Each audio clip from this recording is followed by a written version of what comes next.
Hi everyone, this is Shilpa Sharma. स्वागत है आप सबका सविता ट्यूटोरियल्स में। सो इस वीडियो में मैं आपसे प्रोजेक्ट्स के बारे में कुछ इंपॉर्टेंट बातें करूंगी शेयर, और साथ में प्रोजेक्ट फाइल आपको कंप्लीट शो करवाऊंगी। DC project file new latest file है। सो लास्ट ईयर मैंने प्रोजेक्ट फाइल अपलोड की थी, और उस फाइल में और इस फाइल में कुछ ज़्यादा मेजर डिफरेंस नहीं है। सिर्फ डिफरेंस इतना है कि एक्टिविटीज़ थोड़ी इसमें चेंज की गई है। उस प्रोजेक्ट फाइल से इस प्रोजेक्ट फाइल में जो एक्टिविटीज़ है वो डिफरेंट ली गई है, और इसके अलावा डिफरेंट पिक्चर्स लगाएंगे। इसमें ड्रॉ करके मैंने लगाया, पेस्ट भी कर सकते हैं। और गाइडलाइंस वही रहती है प्रोजेक्ट्स के regarding. Guidelines all the time change नहीं होती रहती है। सिर्फ प्रोजेक्ट के कोविड के टाइम पर इसमें जो गाइडलाइंस थी वो थोड़ी सी रिवाइज कर दी गई थी because of the due to Covid, ठीक है। और इसी वजह से वो थोड़ी सी चेंज की गई थी। अदरवाइज आपकी प्रोजेक्ट्स की जो गाइडलाइंस होती है वो सेम होती है। और इसमें ये है कि पैटर्न जो आपका ओवरऑल DC4 में आपकी बुकलेट में जो पैटर्न दिया है उस पैटर्न को हमने फॉलो करना होता है, और अपनी प्रोजेक्ट फाइल को डिफरेंट लुक देना होता है, और दूसरे स्टूडेंट से इंडिविजुअली अपने आइडियाज डाल के एक्टिविटीज के थ्रू, और पैटर्न सेम रहता है। तो स्टार्ट करें वीडियो से पहले छोटी सी रिक्वेस्ट है, प्रोजेक्ट फाइल बनाने में, असाइनमेंट्स वर्क्स बनाने में मैं आपकी पूरी मदद करती हूँ। प्लीज चैनल को जरूर सब्सक्राइब कीजिए और सपोर्ट कीजिए जिससे कि चैनल ग्रो हो। और वीडियो को प्लीज पूरा देखिए, स्किप मत किया कीजिए, जिससे कि हम इतनी मेहनत से वीडियो बनाते हैं तो हमारा पूरा मोटिव जो है वो उसका कोई फायदा नहीं रहता है अगर आप वीडियोस को स्किप करते हो। तो स्किप मत किया कीजिए, पूरा वीडियोस देखा करिए, तभी हमें भी वीडियोस बनाने की मोटिवेशन मिलती है, और आपको भी हम अच्छे से टॉपिक्स में वीडियोस लाते रहते हैं। तो प्लीज सब्सक्राइब, शेयर और लाइक जरूर किया कीजिए। और स्टार्ट करते देखिए आप प्रोजेक्ट फाइल किस तरह से हमारी बनी हुई है। तो ये आपकी प्रोजेक्ट फाइल का आपका फ्रंट पेज रहेगा। फ्रंट पेज आप अलग से भी बना सकते हैं अच्छे से इसमें और पिक्चर्स लगा के, ठीक है।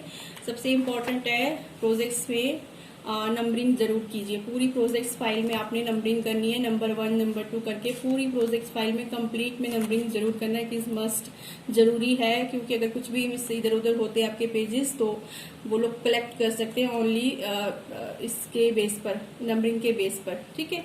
तो नंबरिंग जरूर करें, फ्रंट पेज लगाएं आप, और उसके बाद आपका नेम और एनरोलमेंट नंबर का पेज लेगा। इस प्रोजेक्ट फाइल में मैंने एनेक्सर्स नहीं लगाए हैं। सबसे पहले आप एनेक्सर्स लगाएं, और उसके लिए सेपरेट वीडियोस है मेरी, आप देखें एनेक्सर्स कैसे फिलअप करते हैं, एनेक्सर्स कैसे लगाते हैं प्रोजेक्ट फाइल में।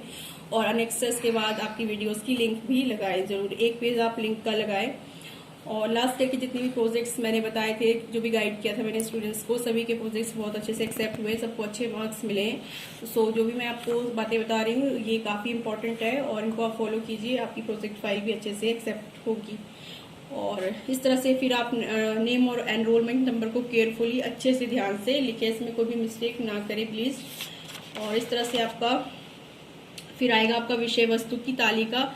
विषय वस्तु की तालिका में आपने तीनों चरण का विवरण देना है, तिथि और पृष्ठ संख्या के साथ। इसको बिल्कुल ऐसे ही मत लिखना, आपने तिथि का ध्यान रखना। इसमें जो भी आप तिथि लिखोगे वो आपकी समझी जाएगी, आपने ट्रेनिंग जब स्कूल में ली है। तो डेट को बड़े ध्यान से अलग से पहले आप लिख लीजिए किसी रफ उसमें, और फिर उसके बाद इसमें चढ़ाना है आपने।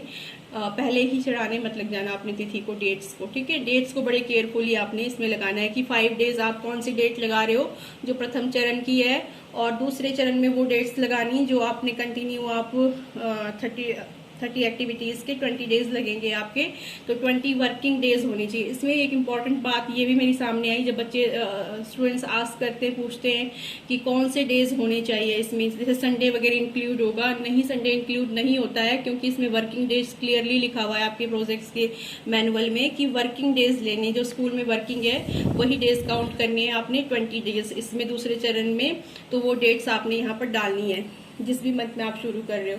इसके अलावा प्रथम चरण इस तरह से पूरा आपने बताना, पृष्ठ संख्या आपने कहाँ पर, कौन सा प्रथम चरण का पहला दिन कौन से पृष्ठ संख्या में आ रहा है। जैसे कि मेरा 5वां पेज में आ रहा है प्रथम चरण का प्रथम दिन, तो मैंने यहाँ पृष्ठ संख्या 5 लगाया है। दूसरा दिन मेरा 8वें पेज पर आ रहा है, तो इस तरह से पेज नंबर आप एडजस्ट कीजिए। और दूसरा चरण कंप्लीट लिखना है, मैंने सिर्फ यहाँ दिन 13 तक लिखा है, क्योंकि इसके लिए 2-3 पेज और लग जाएंगे आपके, और आपने कंप्लीट लिखना है दूसरा चरण का भी, और इसके बाद तीसरा चरण भी लिखना है आपने। इसी विषय वस्तु की तालिका की 3 पेजेस आपके ऑलरेडी यहाँ पर लग जाएंगे, ठीक है। क्योंकि मैं तो आपके लिए एग्जाम्पल के लिए प्रोजेक्ट फाइल बनाई है। इसमें कई चीजें जो आपने अपने से लगानी है। तो प्रथम चरण आ जाता है। इस तरह से आप इसमें दीजिए कि प्रथम चरण में आपका कुल दिन कितने लगने वाले हैं। 5 दिन लगने वाले। तिथि कब से कब तक ली है आपने। उसमें विद्यालय का नाम मेंशन कीजिए जिस विद्यालय में आप ट्रेनिंग ले रहे हो। बच्चों की कुल संख्या, वहां पर आप कौन सी कक्षा को ले रहे हो, प्री प्राइमरी या फिर जो भी है उसमें कितने बच्चे हैं, बच्चों की उम्र क्या है। रियल रखने की कोशिश कीजिए। स्कूल के पिक्चर्स वगैरह भी आप यहाँ पर लगा सकते हैं। और ये दिन एक आ गया सोमवार। अवलोकन के दौरान लिए गए नोट्स, इस तरह से आपने पहला लिखना है और इसमें आपने अवलोकन के टाइमिंग देनी है और ब्रीफ में नोट्स ले लेने हैं। इसमें उद्देश्य भी आप लिख सकते हो कि क्या है आपका ये अवलोकन करने का उद्देश्य है आपका बच्चों और शिक्षिका का अवलोकन करना तथा जानना कि पूरा दिन शिक्षिका किस तरह से बच्चों को संभालती है। क्रियाएं की समयाविधि, सामग्रियां तथा विषय वस्तु के बारे में समझना। इस तरह से प्रथम दिन है, ये सोमवार का दिन है। ठीक है, इस तरह से आप लिख सकते हो। यहाँ पर भी लिख सकते हो या यहाँ पर एक जगह आप मेंशन कर दो। उसके बाद जो आपने ये अवलोकन किया है, इसी अवलोकन को आप यहाँ पर रिपोर्ट दो। बिल्कुल अब पूरा एक्सप्लेनेशन दोगे आप टाइम का, प्रातः 9 बजे से 10 बजे तक। जैसे कि हमने यहाँ पर जो एक्सप्लेनेशन दिए बच्चों का पहुँचना 9 से, इसमें ब्रीफ में बताया है, इसी को फर्दर हमने यहाँ पर डिटेल में एक्सप्लेनेशन देनी है इसकी अवलोकन की रिपोर्ट। ठीक है, और यहाँ पर आप विश्लेषण दोगे। ये आपने जो अवलोकन किया, ऑब्जर्व किया कक्षा में, वो लिख रहे हो आप। 9 से 10 बजे तक क्या ऑब्जर्व, कक्षा में क्या हो रहा था, वो लिखना है आपने। और उस पर आपकी क्या राय बनती है, आप क्या सोचते हो उस बारे में, विश्लेषण में आप वो दोगे। ठीक है, इस तरह से आप पूरा कंप्लीट टाइमिंग के हिसाब से कंप्लीट दीजिए इसको। 10 से 10:30, 10:30 से 11।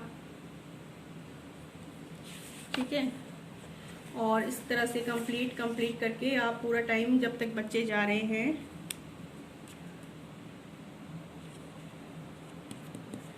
तो यहाँ पर कंप्लीट आपका हो जा रहा है और अब दूसरा दिन आपका स्टार्ट होता है। तो दिन दूसरा मंगलवार, अवलोकन के दौरान लिए गए नोट्स इस तरह से कीजिए। यहाँ पर अवलोकन के फिर से पूरा वैसे ही सेम टू सेम रखिए जैसे सोमवार को रखा था, बस एक्टिविटीज आप यहाँ पर डिफरेंट दे देंगे। ठीक है, 10 से 10:30 बजे आप बताएंगे कि अध्यापिका ने बच्चों को कौन सी एक्टिविटी करवाई।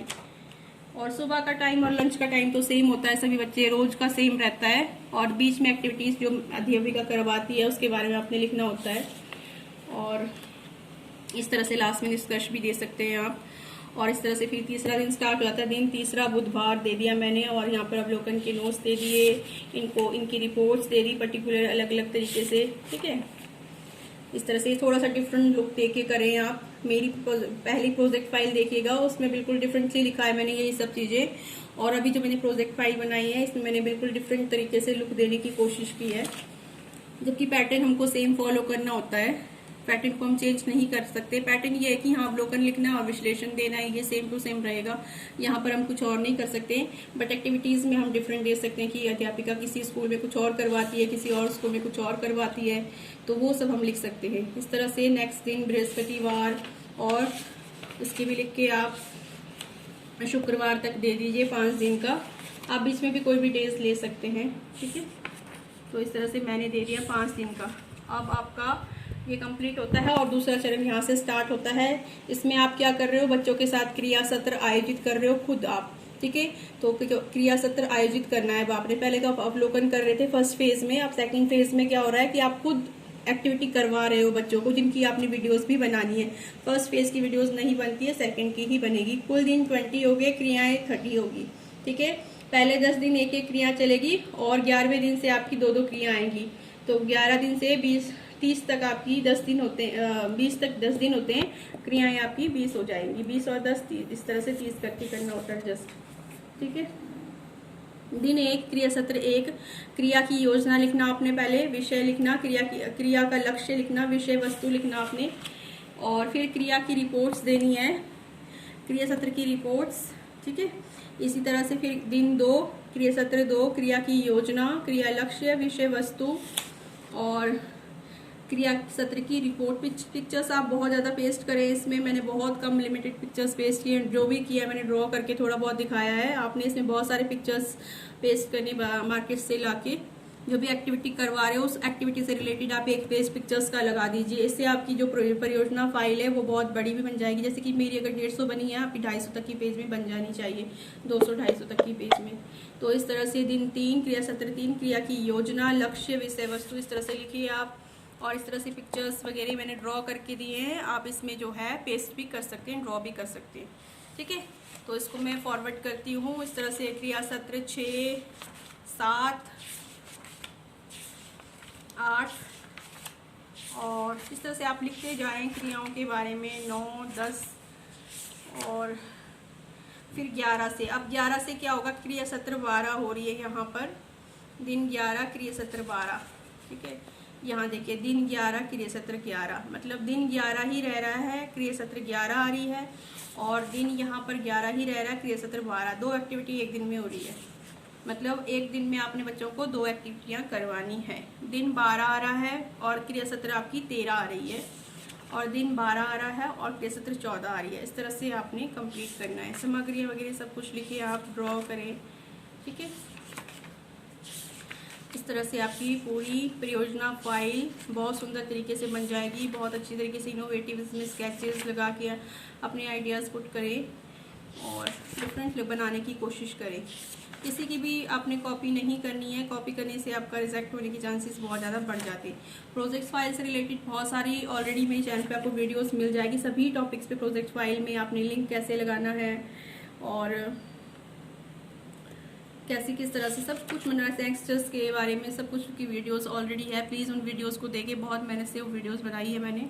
आप उनको देखिए, शेयर कीजिए दोस्तों के साथ, और उसमें सारी इन्फॉर्मेशन अगर आप फॉलो करते हो जो भी मैंने दी है, बिल्कुल एक्यूरेट इन्फॉर्मेशन है, और आप उनको फॉलो करोगे आपकी परियोजना फाइल बहुत अच्छे तरीके से बन के कम्प्लीट हो जाएगी। परियोजना फाइल भेजनी कैसी है, हार्ड कॉपी भेजिए, ऑनलाइन भेजिए, तो ये इस पर भी मैंने वीडियो बनाई है, आप देखिए सविता ट्यूटोरियल्स में जाके आप चेक कर सकते हैं। देखिए दिन 20 आ गया और क्रिया सत्र आ गई आपकी 30। इस तरह से चलना चाहिए। दिन तो आपके 20 लग रहे हैं, बट क्रियाएं आपने 30 करवा दी बच्चों को। अब इस तरह से फिर आपका तीसरा चरण स्टार्ट होता है, फेज 3। बच्चों के केंद्र में पहुंचने के समय से लेकर उनकी वापसी तक बच्चों को संभालना और उनके साथ क्रियाएं करना। पूरा दिन आप एक्टिविटी करवाओगे बच्चों को 5 दिन तक। वर्ण विषय चूज करना है, इसमें एक थीम दी गई है आपको, 3 थीम दी गई, 3-4 में से आपने एक चूज करना है। जैसे कि मैंने रंग चूज कर लिया। अब मैंने 1-2 क्रियाएं मैंने रंग पर बेस्ड करवानी है और बाकी उनको कुछ और एक्टिविटीज भी करवाना है बच्चों को पूरा दिन। तो कुल दिन 5 आ गए, क्रियाएं 15 से 20 हो जाएंगी इसमें। फिर इस तरह से पाठ्यचर्या बनाएं, पहले की क्या करवाना है और पाठ्यचर्या के हिसाब से आपने फिर बनाना है। इसमें क्रिया की योजना बनाएं, लक्ष्य बनाएं, विषय वस्तु बनाएं और सामान्य रिपोर्ट दें। सामान्य रिपोर्ट में पूरे दिन का देंगे और वर्ण विषय पर आधारित क्रिया की रिपोर्ट दें, अन्य क्रियाओं की रिपोर्ट भी दें। इस तरह से 5 दिन आपने इसमें करने हैं। तो फिर आप कंप्लीट प्रोजेक्ट फाइल बनके तैयार हो जाएगी। कोई भी डाउट्स है जो कमेंट्स में प्लीज़ वीडियो को शेयर कीजिए, पूरा देखिए, और जिससे कि वीडियो कामयाब रहे, चैनल को ग्रो होने में सपोर्ट मिले। Thank you. कोई भी डाउट हो कमेंट कीजिए। Thank you.